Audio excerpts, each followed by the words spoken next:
রাজাপুখুরি গ্রামের ভোর মানেই এক আলাদা শান্তি।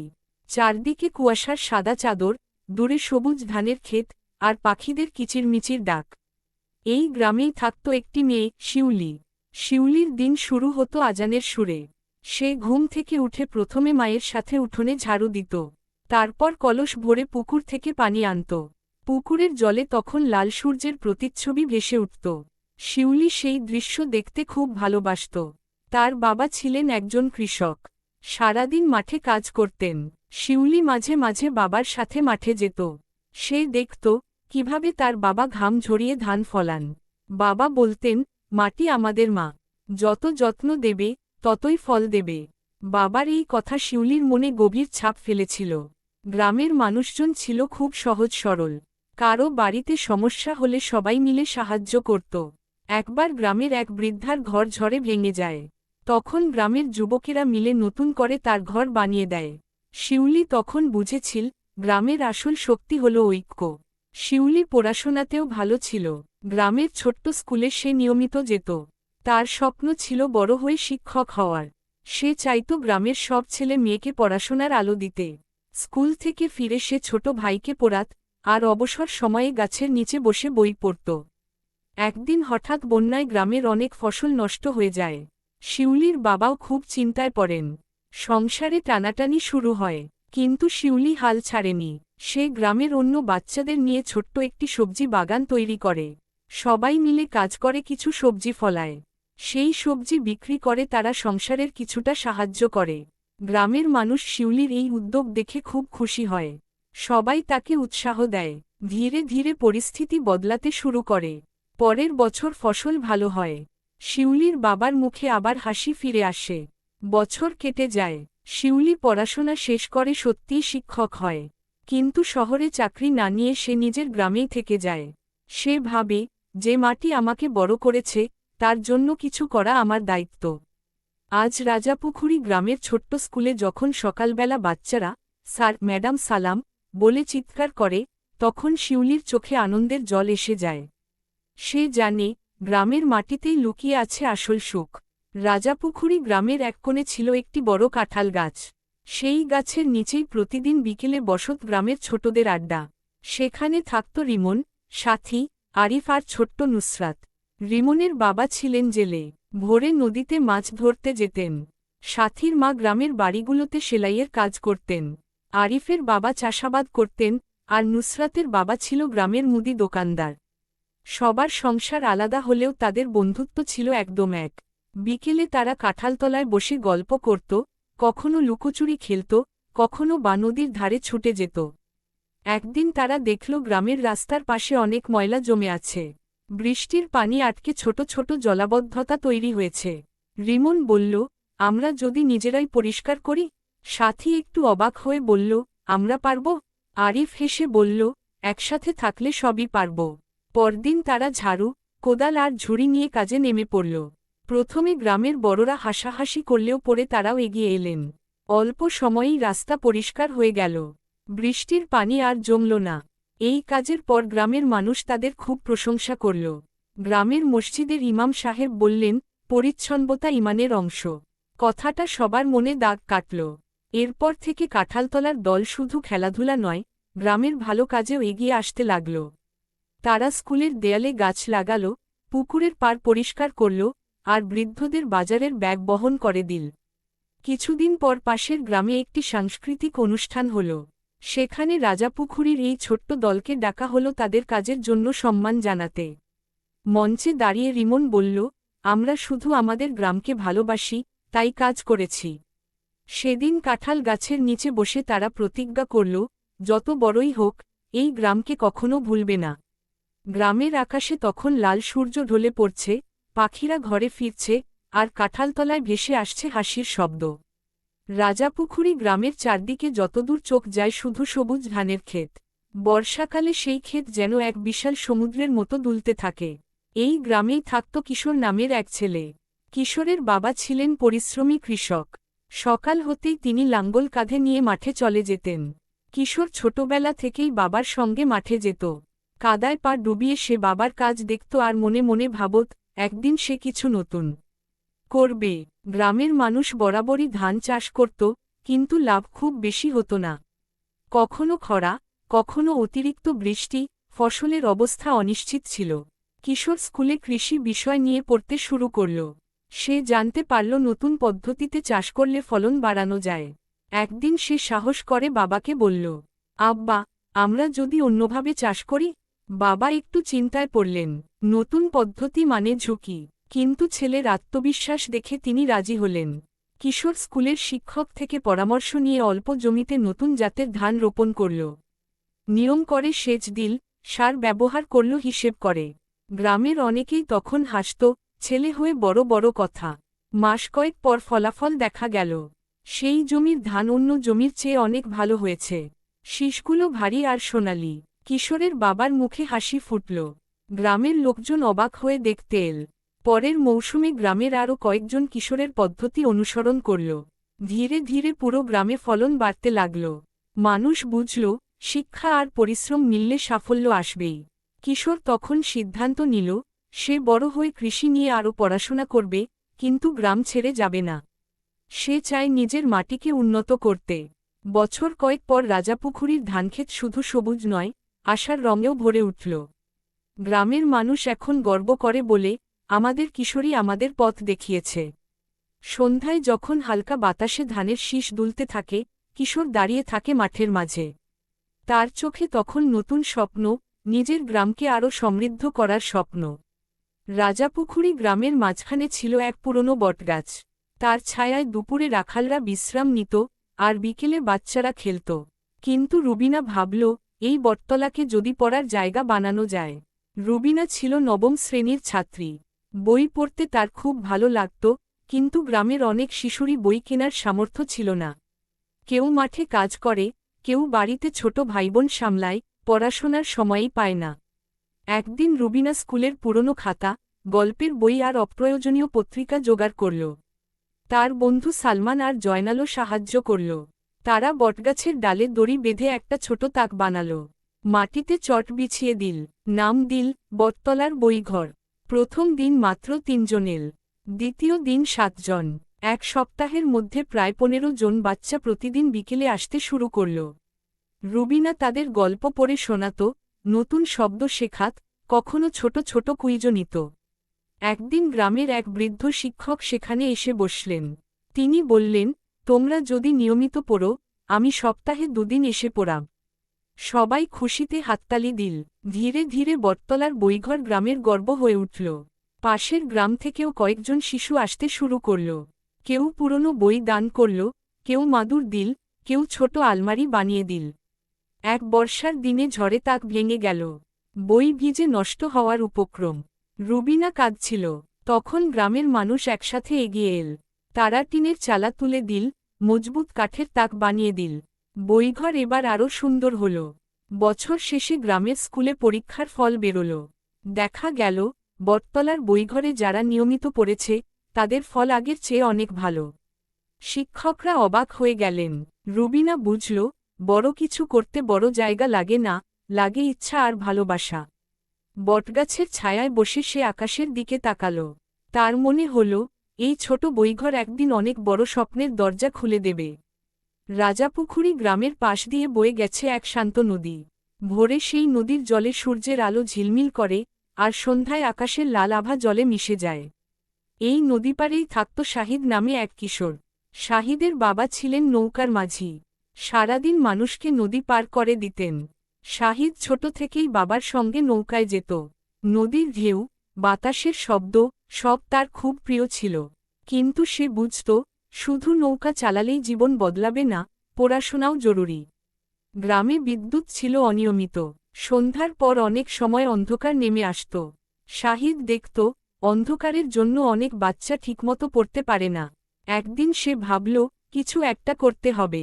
স্কুলে বিজ্ঞান ক্লাসে সে সৌরশক্তি সম্পর্কে শিখেছিল। সেই শিক্ষককে জিজ্ঞেস করল, স্যার, আমরা কি ছোট করে সোলার লাইট বানাতে পারি? শিক্ষক হাসলেন, বললেন, চেষ্টা করলে কেন পারবে না। শাহিদ কয়েকজন বন্ধুকে নিয়ে কাজ শুরু করল। পুরনো ব্যাটারি, ছোট সোলার প্যানেল আর বাতি জোগাড় করল। প্রথমে অনেক সমস্যা হল। কখনো আলো জ্বলে না, কখনো ব্যাটারি নষ্ট হয়ে যায়। কিন্তু তারা হাল ছাড়ল না।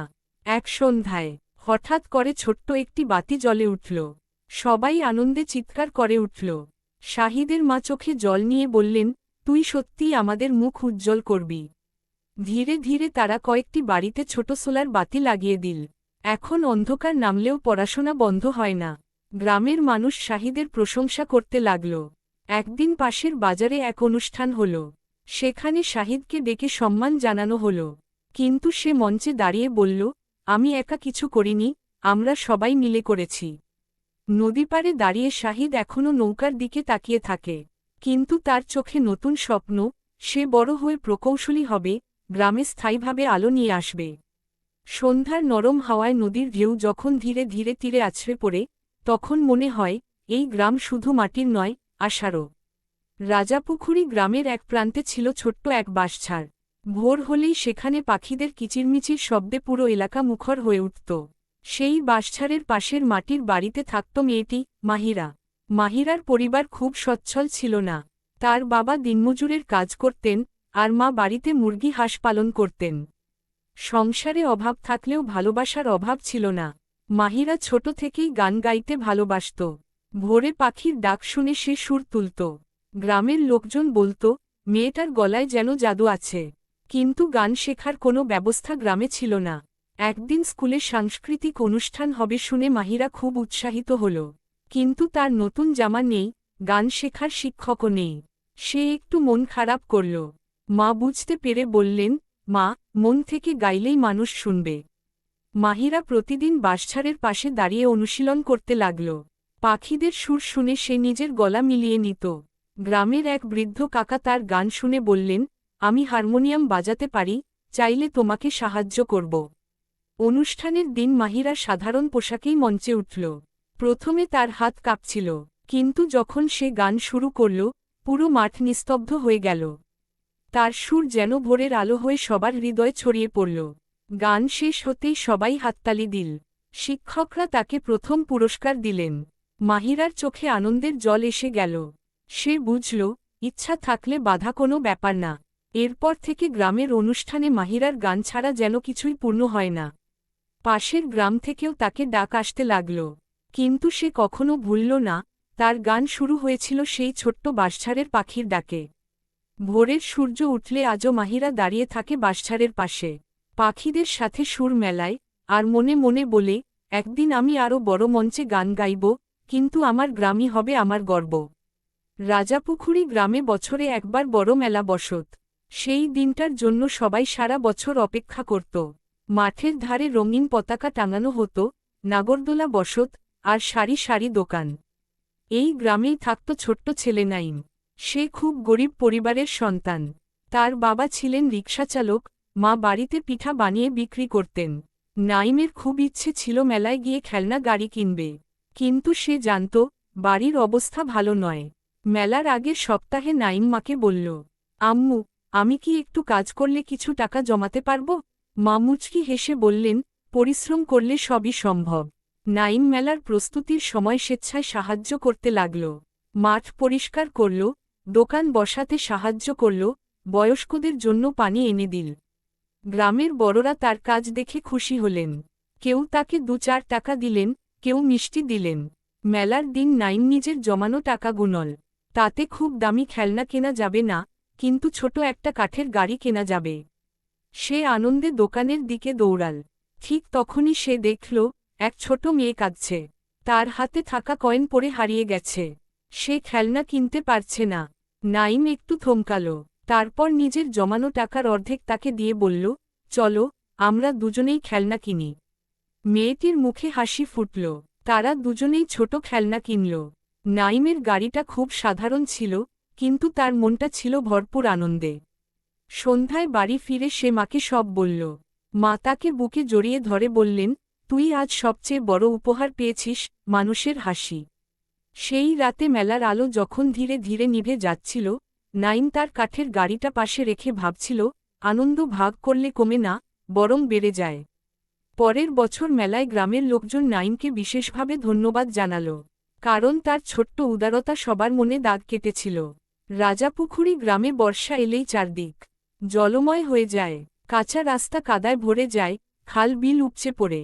কিন্তু এই বর্ষাই গ্রামের মানুষের জন্য নতুন গল্প নিয়ে আসে। এই গ্রামেই থাকত তানভীর নামে এক কিশোর। সে খুব সাহসী, কিন্তু একটু চুপচাপ স্বভাবের। তার বাবা ছিলেন কৃষক, মা বাড়ির কাজ সামলাতেন। বর্ষাকালে স্কুলে যাওয়া তানভীরের জন্য খুব কষ্টকর ছিল, কারণ রাস্তা পুরো কাদায় ভরা থাকত। একদিন প্রবল বৃষ্টির পর গ্রামের একটি বাঁশের সাঁকো ভেঙে যায়। সেই সাঁকো দিয়েই সবাই স্কুল ও বাজারে যেত। এখন মানুষজন পার হতে পারছে না। অনেকেই ভাবছিল কিছুদিন অপেক্ষা করা যাক, কিন্তু তানভীর ভাবল, অপেক্ষা করলে তো সমস্যা বাড়বে। সে কয়েকজন বন্ধুকে নিয়ে গ্রামের বড়দের কাছে গেল। বলল, আমরা যদি নিজেরাই সাঁকোটা ঠিক করি। প্রথমে কেউ গুরুত্ব দিল না, কিন্তু ছেলেগুলোর দৃঢ়তা দেখে কয়েকজন যুবক এগিয়ে এলেন। পরদিন সকাল থেকে কাজ শুরু হল। কেউ বাঁশ কাটল, কেউ দড়ি আনল, কেউ মাটি সমান করল। তানভীর কাদায় পা ডুবিয়ে কাজ করছিল। তার জামা কাপড় পুরো ভিজে গিয়েছিল, কিন্তু তার মুখে ছিল দৃঢ় হাসি। 2 দিনের পরিশ্রমে নতুন সাঁকো তৈরি হল। এবার সেটা আগের চেয়ে আরও মজবুত। গ্রামের মানুষ আনন্দে হাততালি দিল। স্কুলের শিক্ষক এসে বললেন, তোমরা শুধু সাঁকো বানাওনি, তোমরা উদাহরণ সৃষ্টি করেছ। বর্ষার জল ধীরে ধীরে কমে গেল, কিন্তু তানভীরের সাহসের গল্প সবার মনে রয়ে গেল।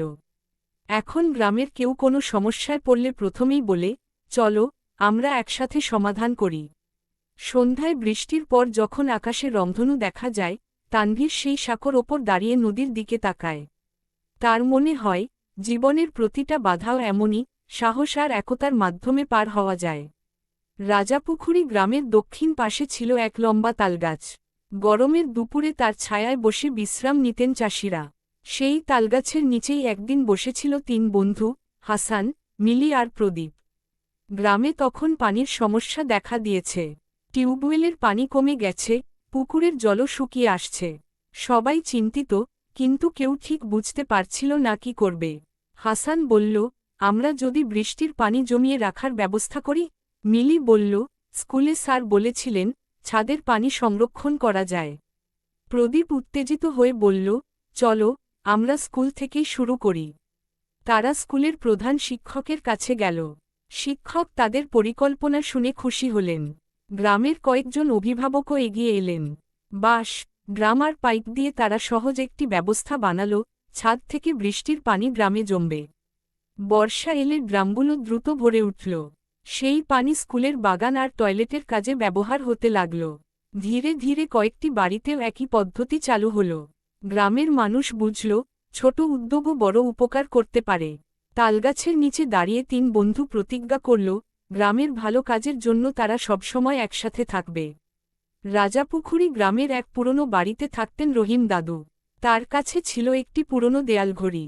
ঘড়িটি ঠিক সময়ে টিকটিক শব্দ করত, যেন গ্রামের হৃদস্পন্দন। রহিম দাদু বলতেন, সময়কে সম্মান করলে সময়ও তোমাকে সম্মান করবে। কিন্তু গ্রামের ছেলেমেয়েরা ঘড়ির গল্প শুনে হাসত। তারা ভাবত, এটা তো শুধু পুরনো জিনিস। একদিন হঠাৎ ঘড়িটি বন্ধ হয়ে গেল। দাদু খুব মন খারাপ করলেন। নাতি সাব্বির ঠিক করল, সে ঘড়িটা ঠিক করবে। সে বাজারে গিয়ে ঘড়ি মেরামত শেখার চেষ্টা করল। কয়েকদিন পর সে সাবধানে ঘড়িটি খুলে পরিষ্কার করল। অনেক চেষ্টার পর আবার টিক টিক শব্দ ভেসে উঠল। দাদুর চোখে আনন্দের জল এলো। তিনি বললেন, তুই শুধু ঘড়ি ঠিক করিসনি, সময়ের মূল্যও শিখেছিস। সেই দিন থেকে সাব্বির সময় মেনে চলতে শুরু করল। পড়াশোনা, নামাজ, খেলাধুলা সব ঠিক সময়ে করত।